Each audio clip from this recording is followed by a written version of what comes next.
When you ride bikes, it's exhilarating, it's wonderful, it's my passion. So there's always that desire to sort of just take it to the next level and learn more and become more competent. And not just on the road, which is where I ride most of the time, but you know, do a challenge like the track.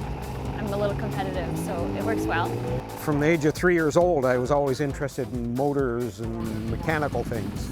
And I could hardly wait to be old enough to get my first motorcycle. So I got my first bike when I was about 16.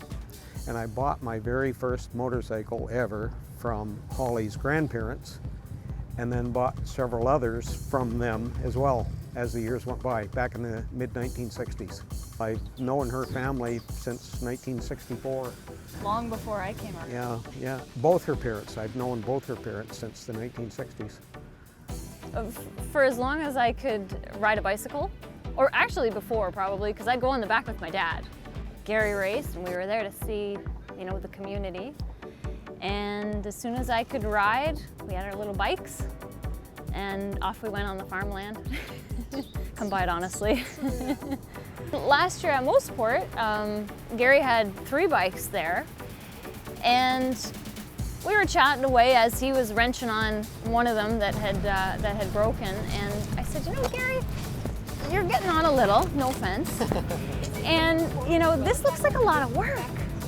You know, have you ever thought of having a bit of help?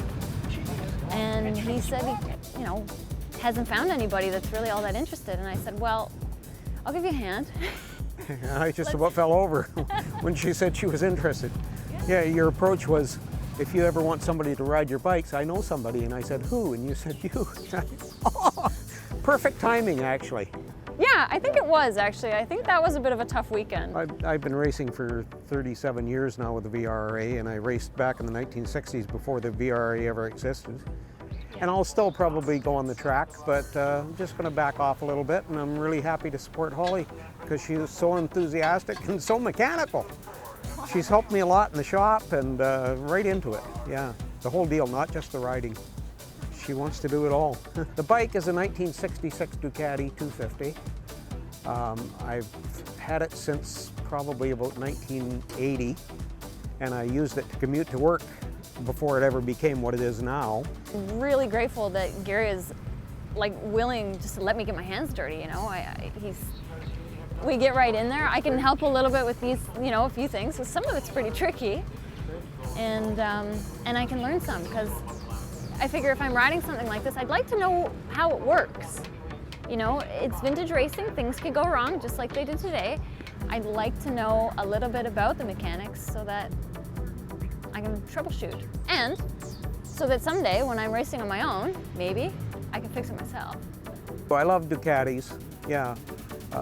They're simple and they're very robust and usually reliable. Today we had a few issues, but it was just metal fatigue really, which maybe was for a reason because they say everything happens for a reason. And it did start to rain about halfway through that race, and by the end of the race it was really wet.